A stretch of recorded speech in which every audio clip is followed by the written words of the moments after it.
So hello students, आप लोग कैसे हैं? उम्मीद करता हूँ आप लोग काफ़ी अच्छे से होंगे, अपने एग्जाम की तैयारी कर रहे होंगे। तो आज हम पढ़ने वाले हैं क्लास 9th का। हमारे पास ट्रायंगल चैप्टर आ जाता है हमारे पास, ठीक है। उसका हम क्वेश्चन नंबर 8 देखने वाले हैं 7.2 एक्सरसाइज से, ठीक है। तो यहाँ पे सबसे पहले क्वेश्चन पढ़ लेते हैं, जो कि हमारे पास ये मोस्ट इंपोर्टेंट क्वेश्चन में से एक आ जाता है हमारे पास, ठीक है। So that the angles of an equilateral triangle are is 60 degree, हमारे पास 60 डिग्री। अब मान लो कि एक हमारे पास एक ट्रायंगल है, हमारे पास इक्विलेटरल ट्रायंगल हमारे पास, ठीक है। इसमें क्या कह रहा है कि ये हमारे पास क्या है, इसकी तीनों साइड हमारे पास इक्वल है और हमारे पास ईच 90 डिग्री हमारे पास। हमने मान लिया इसको कि ए बी सी हमारे पास ट्रायंगल है जिसकी तीनों साइड हमारे पास इक्वल है और हमें तीनों साइड्स का एंगल भी हमारे पास बराबर है, यानी 60 डिग्री का। ये हमें प्रूव करना। तो हम यहाँ पे सॉल्यूशन लिखेंगे और हम यहाँ पे सबसे पहले मानेंगे कि लेट अस कंसीडर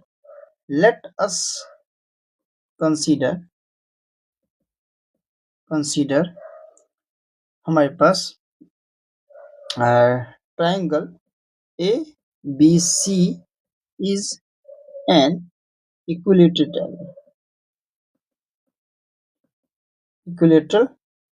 ट्रायंगल हमारे पास ट्रायंगल हो गया, ठीक है। ये हमारे पास अब इसलिए हमारे पास क्या हो गया, इसमें हमें ये चीज देखना है कि ए बी जो है हमारे पास, इसमें ए बी का है, ए बी क्या है, इसके बराबर हो जाएगा हमारे पास ये ए सी के बराबर हो जाएगा और ये हमारे पास फिर किसके बराबर हो जाएगा, हमारे पास ये बी सी के बराबर हो जाएगा, ठीक है। इतना बात हमें समझ में आता है। तो इसी से हमें पता चलता है किससे कि ए बी जो साइड है हमारे पास किसके बराबर हो जाएगा, हमारे पास ए सी के बराबर हो जाएगा। तो इसी से एंगल सी जो है हमारे पास, यानी एंगल किसके बराबर हो जाएगा, एंगल बी के बराबर हो जाएगा। इससे angle angle opposite opposite angle opposite to equal sides of a triangle are equal. ये चीज हमें ध्यान रखना है, ठीक है। अब इसी से हमारे पास फिर दूसरा सेक्शन, पहला सेक्शन ये था, पहला सेक्शन ये हमारे पास, ठीक है। पहला सेक्शन क्या था हमारे पास, पहला सेक्शन ये है। दूसरा सेक्शन ऑल्सो करके हम लिख सकते हैं कि ए सी जो है अब किसके बराबर हो जाएगा, हमारे पास ये बी सी के बराबर हो जाएगा।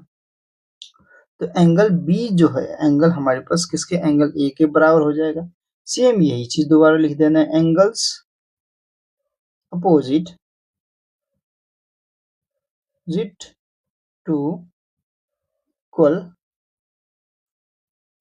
Sides of a triangle are equal, ठीक है। ये हमें पता चल जाता है, ठीक है। अब इसी से हमें ये पता चल गया कि इसी से हमारे पास कि एंगल ए जो एंगल बी और एंगल सी तीनों इक्वल है, ठीक है। अब इसी से हम बताएंगे कि इन ट्राइंगल ए बी सी, अब ये तो हमें पता चल गया तीनों एक बराबर है, ये 60 डिग्री है क्या नहीं, ये अब पता करना है हमें।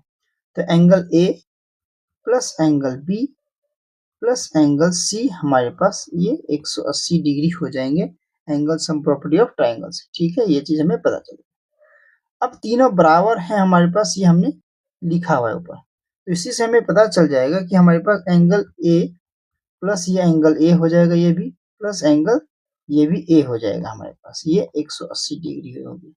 क्यों? क्योंकि एंगल हमारे पास देखो, ये हमारे पास कितना आ गया, angle A equal to angle B equal to angle C हमने ऊपर कर लिया, प्रूव कर चुके हैं, इसको हम ऊपर कर चुके हैं, यानी कि हम इसको क्या लिखेंगे, ऊपर हम कर चुके हैं, यानी प्रूव्ड एबव, प्रूव्ड